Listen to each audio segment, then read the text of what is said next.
Good afternoon, everybody. It is August 30th, 2018, 3:41 p.m. in the afternoon. This is episode 210. And right now, I'm making fun of not just the guy in Florida, but all of the Republicans who everything's got to be Trump, Trump, Trump, Trump, Trump, Trump, Trump. There's this thing that appears to be like overtaking Republicans is that that they all have to align themselves with Trump to win the primaries, which is kind of funny because before Trump was president, when he was running for the office, he had a hard time in the primaries. I mean, he did win by a wide margin, but for a while there, he was struggling. He lost his first primary, and he had to fight for all the others. But now, if you're not on the Trump train, voters don't want nothing to do with you. Mark Sanford in South Carolina, he was a Trump guy. He just criticized Trump for some of his personal stuff, but he voted for everything, and voters threw him out. A sitting congressman. They didn't even care that he cheated on his wife because they put him in Congress after his big old Appalachian Trail March. But disagreeing with Trump or just slightly criticizing Trump was like the no-go. The party has truly turned into a cult. Seriously, they are a cult. And then this dork in Florida, Ron DeSantis, in his primary, he was running these commercials where he's teaching his baby to build a wall, and teaching the children to say "Make America Great Again." Makes you think the guy's not even qualified to be a father. I mean, Ted Cruz caused some crap using his kids in a commercial, and rightfully so, because it was just really some badass pandering, and it was disgusting. And DeSantis, kind of the same way. And this guy is a total Trump acolyte. I mean, he very racist, and he's all against immigration totally. He wants an authoritarian government. He's been trying to, he's been with the other Republicans in the House trying to totally obstruct and derail the Mueller investigation. I had to get a lot of letter in this cartoon. I was like, my hands are getting dyed. And, of course, as you know, yesterday, within 12 hours of winning the race, he said that now his opponent is black, and the Democratic nominee, and he says voters can't monkey this up by voting for him. Now, he says now he's talking about, voting for a socialist, but nobody says monkey this up. I've heard people say, and now some Republicans are defending this. They're like, oh, yeah, well, people always say monkey around. Look, Obama once said monkey around. Other people said monkey wrench. Yeah, if you're using those, you're kind of not good with equivalences. Those are all false equivalences. And they were not referring to a black opponent or a black person, black candidate, and describing monkeying by voting for him. And now, a normal person, if I said something that offended you, and it wasn't the way that I meant it, I'd say that is not what I meant. I'm sorry that you took it that way. But totally, I won't use it again because I don't want to be, my message to be misconstrued, misinterpreted. But not these people. No. They're like, it's absurd to say this is racist. And that's pretty much it. Anybody who'd think that, just crazy.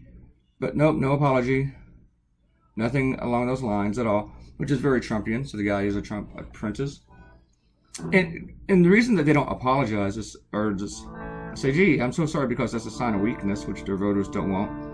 And also, they don't really want to come out and tell the racist voters, and that's definitely not what we meant. They want the voters to think, yeah, we kind of meant that. We did mean it.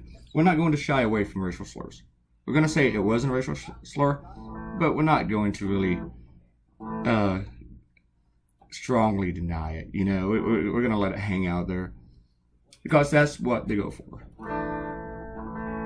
That's what is called a wolf whistle. Instead of saying the N-word, you just say other words.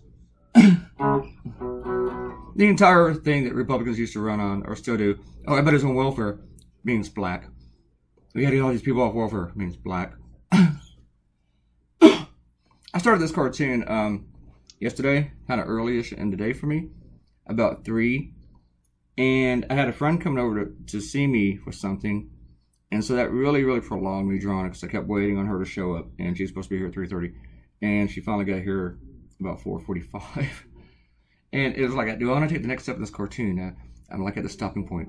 So I tinker a little bit more, a little bit more, a little bit more. And then, but the reason I was doing this early was because I had to go out last night to see a friend who was visiting from out of town. And I didn't stay long. I went out and I had one drink. I listened to her daughter perform. And then I came right back home. And I got home about 11 and I ate something. And then I started working on this again about midnight. So the whole thing was done by 3. But I spent about 12 hours doing this cartoon, which the actual drawing time was about 2 hours and 15 minutes. I told you I can procrastinate.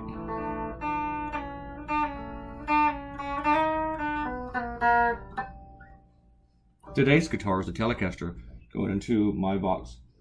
VT20 Plus. I have it on the Fender Bassman setting. The Bassman is an interesting amp. They still make them. It was made in the 50s for bass players, and then guitar players discovered it, and it pretty much became a guitar amp.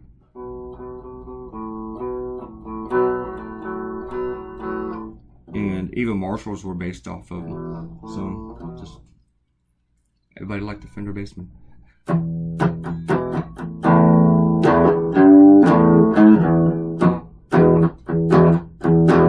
I like them too. I don't have one, but I like them too. That's just a model. Alright, I'm going to do some shout outs. And I'm supposed to talk about some things that I didn't talk about yesterday. Just a little bit. There we go. I'll give a shout out to Erin. She posted a link about something with Oompa Loompa, but I haven't clicked it. I'm not really good at clicking other people's links. I mean, I do it on my Facebook page and stuff like that. You know, it really kind of annoys me. And I want to be nice about it, but I don't know how, so normally I just keep my mouth shut. Is when people send me other cartoons. Because the thing is, I get cartoons. I see them like crazy. I see them everywhere. I'm in the business, you know. But then people will instant message me these things on Facebook, like a private message. Look at this cartoon. Yeah, great. I already seen it, but I don't really need to be shown this stuff. And then people tag me on them on Twitter and on Facebook. They put them on my wall. You got to see this cartoon. And that just kind of annoys me because that doesn't really. And I know I'm not supposed to be all about myself, but nuts. I'll tell you about nuts in a second. But I'm kind of like in the business of trying to sell my cartoons and promote it. I'm not here to promote other people. I mean, they have agents. They have their own agents. And every time someone posts one of somebody else's cartoon on my wall, I think that they should be required to take one of my cartoons and post it on that cartoonist's wall.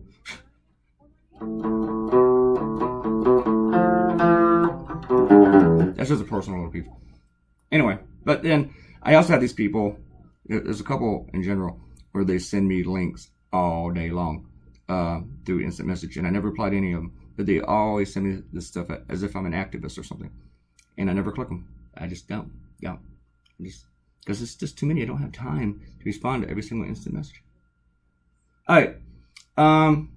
Ariel said that I should tell you the story about the conservative editor's email. So what happened there?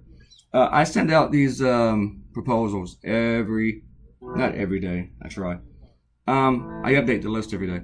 I send out proposal solicitations to newspapers to subscribe to my work. And I do it state by state. And I do them by weeklies and I do them by dailies. And but I usually do like one state a day unless it's something really tiny. Like a few newspapers like in North Dakota or something. And I might do 2 or 3. When you do California, you might even separate that into 2 days because it's so big. California, Texas, New York, Illinois, Pennsylvania, Florida. There's a lot of newspapers there. And sometimes I get an email back from an editor asking to be removed from the list. And that's not a big deal. I don't blame them, you know. It is spam. I am spamming them when someone writes back, thanks. Normally I don't hear back from any of them. But sometimes somebody actually subscribes. But sometimes I get the emails, hey, can you remove us from your list? And it's like, no problem. And I usually write back, not a problem. You are removed. Just to let them know. And we both move on with our lives. But then I get these from conservatives every now and then, like a conservative editor, not just like remove us from your list, They're like, remove us. I don't want to see this libtard stuff. Why don't? And then I got 2 of them the other day from the same state. And they were like, why don't you do anything that's not bashing our president? Don't you draw anything other than that? And the thing was, in the solicitation, yes, there were a few cartoons that was not on Trump at all. My Aretha cartoon was in there. You know, there's a few other things. But they only noticed ones that bash Trump, and that's fine. But asking if I do anything other than that. Do they ever ask a columnist to, can you do an opinion that's not yours? Can you do something else? No, they don't do that. I bet they don't even ask a conservative cartoonist to do that. Nope. They just all pick on me. So whenever I get these emails, I share them on social media. But I do not say the name of the editor or the newspaper. And I try not to say the name of the state. Because, you know, I don't want to be like calling people out and sending people after them. Because some readers will go after them. You know? And I don't want that reputation of sicking people on people. But I always just find it amusing that a newspaper editor will write me stuff like out of anger because he saw my work. Because he saw a cartoon he didn't like. So I can only imagine what's in their newspaper.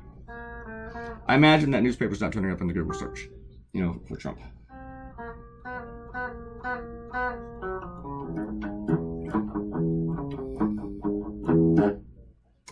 And of course I had to decide which color for the Legos. Alright, more shout outs. Akenta. Ariel's going to a wedding, so she may not be here to comment for a while. But she's packing today. Leaving for the weekend. Hitting the road Friday morning. I'm trying to get this out to you early, kind of this video. I'm making it, you know, before 4. It's a bit before 5. But if you're still packing stuff, I understand. Nuts. You know what? I cannot even see the word nuts or see a nut without thinking, you're covered in nuts. You're covered in nuts. Where is that from? That's from a movie. Once again with Sandra Bullock. Go figure. And Melissa McCarthy called The Heat. And they're in a bar and this guy's passed out. And they're like putting nuts on his shoulders and on top of his head. Just because that's what drunk people do, I guess. It's just a dumb thing. And Melissa McCarthy's just saying, you're covered in nuts. You're covered in nuts. He didn't say it was funny, but, you know, it's always in my head every time I see nuts. Nuts! Now you're going to think of it, too. Ariel, Akenta. And then we talk about the cats. And the dogs, you know, being gay or not gay, or which one wears a dress, which one's a male, which one's a female. Now, oh, I have another story for you, Ariel. You're talking about, I mentioned cracks. I just pronounced Crocs and said cracks. Last night, right before I headed out, my housemate, Dallas, just got back into town. After he'd been gone for like a week and a half. We had no idea where he was, and we wasn't really that worried about it. But he yells down to me, and I'm trying to get ready, and so it's kind of annoying me at the same time. And said, hey, Clay, what size shoes do you wear? Like, I got a free pair of shoes for you. And I tell him, it's probably not even the same size because he's messing with me. And he says, okay, you want these shoes? And I'm like, what kind of shoes are they? But I don't think so. And he's like, because I'm figuring his mom gave them to him. And he tells me that they're Crocs. And I'm like, are you effing with me? You know? And did I not color any of this? I'm just looking at this, it's just kind of staring there. Oh, we're done. I might have to finish the Croc story later. Anyway, but he was messing with me. I didn't even think he read my cartoons. I think I just did finish the Croc story. Thanks for coming by. Thanks for watching. I didn't get to talk about my filbert that much. My filbert brush. Subscribe to the channel. And click like, leave a comment, share this on social media. And I will see all of you tomorrow, probably. Except for Ariel. Bye.